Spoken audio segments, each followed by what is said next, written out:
28 years later sees Danny Boyle return to the zombie franchise almost 28 years later after the 2002 original, 28 days later.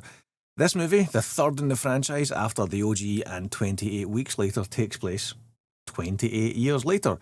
The rage virus infected a large section of the UK population. The UK has been quarantined from the rest of the world. Brexit. The virus has been contained to our fair land, and the rest of the world, as far as we can tell, has gone on as normal. The story follows a family from an island community. I think it's Holy Island, just off the coast of the mainland.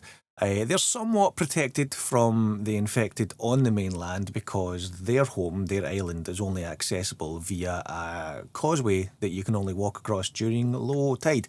So that offers them some kind of protection against, the dangers of the rage virus on the mainland.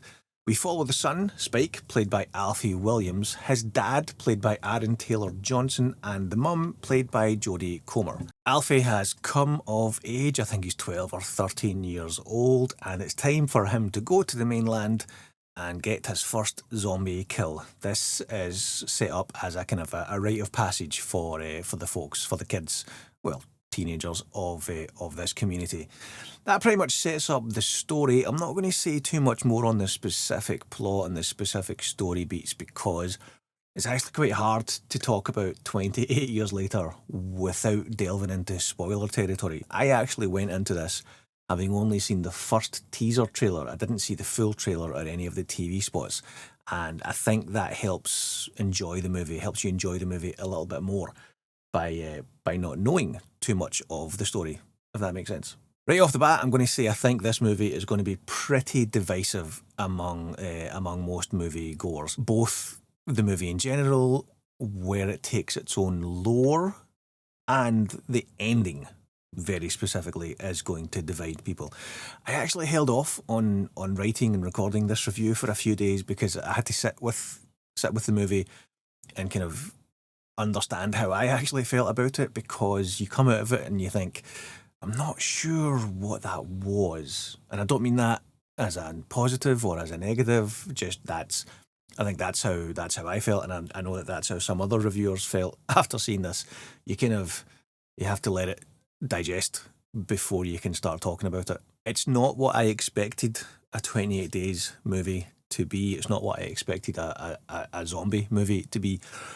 For example, there is some super emotional moments in this movie that really get you in the feels, but the zombie action isn't quite as intense or as actiony as what I thought / what I maybe wanted it to be. I think this is both a blessing and a curse for the movie. I mean, on the one hand, it's very well written, it's very well acted, and as I said, there are some super emotional scenes that definitely hit you in the feels. But on the other hand, I kind of want my zombie movie to be more zombie movie.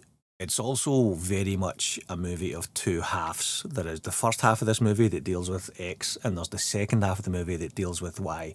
And even though it's two halves of a movie, those two halves feel like Act 1 and Act 2 of a story, and it felt like it was missing an Act 3. Now, there is a sequel to 28 Years Later that they've already shot that comes out in January, I believe, called 28 Years Later of the Bone Temple. And there's a third movie planned. They haven't shot that one yet. I think they're going to see what the box office returns are for the first one and for the second one that comes out in January. That kind of explains a little bit about the lack of a third act, I guess, when it comes to this standalone movie. But yeah, it felt like it was missing a third act. There's a kind of melancholic, depressive atmosphere throughout the movie that slows the pace at times. That melancholic atmosphere is very much needed for the type of story that this movie ends up portraying, ends up telling.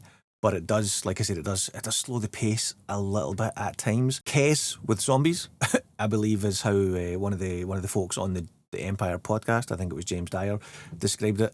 And that's actually quite accurate. Kes with zombies. If you can imagine in your mind what that would feel like and what it would look like, that's kind of what this movie is. Anthony Dodd Mantle returns as the cinematographer. He was the cinematographer on the first movie, on 28 Days Later. carries on the tradition of the kind of down and dirty lo-fi look and lo-fi aesthetic to it by using iPhones to shoot the movie. And while that might be kind of headline grabbing and a little bit maybe clickbaity, it's actually kind of irrelevant to the story and the movie.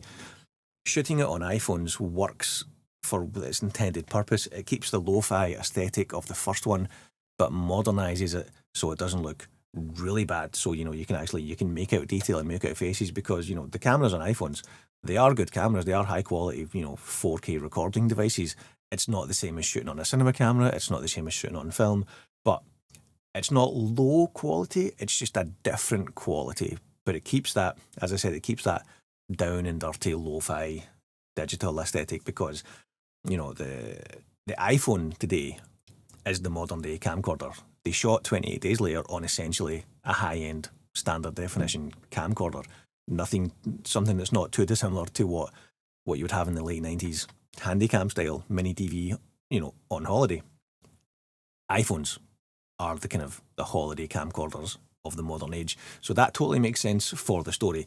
But like I said, it's more of a headline grabbing thing than anything that's relevant to the movie specifically or to the story. It does allow them, I think Danny Boyle talked in an interview, it allowed them to have a much smaller footprint and shoot a lot faster. So that makes sense from a practical, logistical point of view. Getting back to the in-story universe, to the lore of 28 Days, it kind of feels like they've retconned a bit of their own lore, where they take the story and where they take the evolution of the virus. I'm not going to go into specifics because that would be massively spoilery, but it almost feels like they have walked back a little bit of the kind of science of what they set up in the first movie, and it kind of feels like they're basically just ignoring the kind of the story beats of the lore of 28 Weeks Later of the second movie in that regard.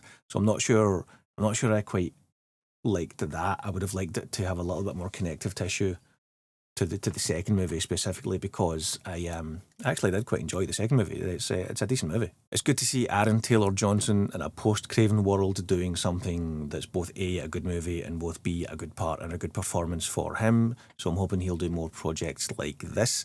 Jodie Comer was great as always. Alfie Williams does a very good job in this. He plays Spike, and he's the son. He's essentially the lead of the movie. But it's Ralph Fiennes who actually steals this movie. And I'm going to say next to nothing about his character because, again, that would be massively spoilerific. But what I will say is it's maybe not what you're expecting from the trailer.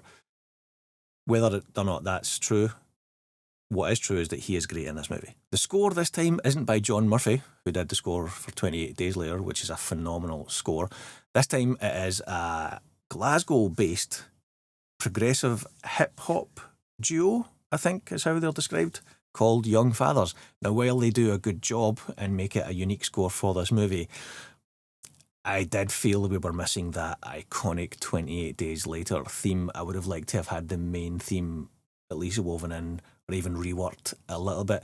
If it was woven in and it was reworked, I didn't notice it, but I definitely felt the lack of presence of the iconic 28 Days Later theme was missing for me. I did miss that, the fact that it wasn't in the movie. Essentially, this is a coming-of-age movie about a 12-year-old boy coming of age in a post-apocalyptic, zombie-infested world, island. And that's where the movie shines brightest. There's a genuinely gut-wrenching emotional scene about halfway through the movie that's really got nothing to do with, the zombies, with the infected. It's more just to do with family dynamics and, and love and loss and being a parent and being a child. That's where the movie shines. Where it doesn't shine is the end. It's going to be very, very divisive. I'm still not sure if I liked the ending or not, or if I really disliked it. It's one of those ones that's, like I said, I've sat with it for a few days and I still can't quite make up my mind. I'm going to go with 7 out of 10 for 28 Years Later.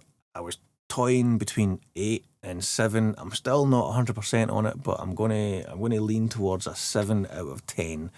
So like a 3.5 out of 5. It is a good movie, but it is going to be divisive, and it's not what I think most people are going to expect from a 28 Days style zombie movie. It doesn't come close to the visceral shock and awe of the first 28 Days Later movie.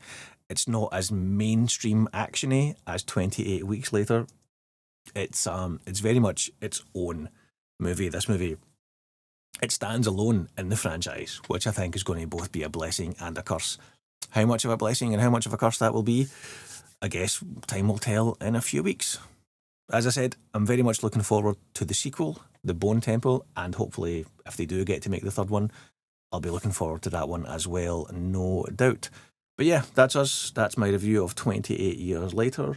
Let me know in the comments what you thought of the movie. I'm very curious to hear what everyone thinks about this, because it is quite divisive, I think. So it'll be very, very interesting to see everyone's thoughts on that. Let me know down below, and I will catch you in the next video.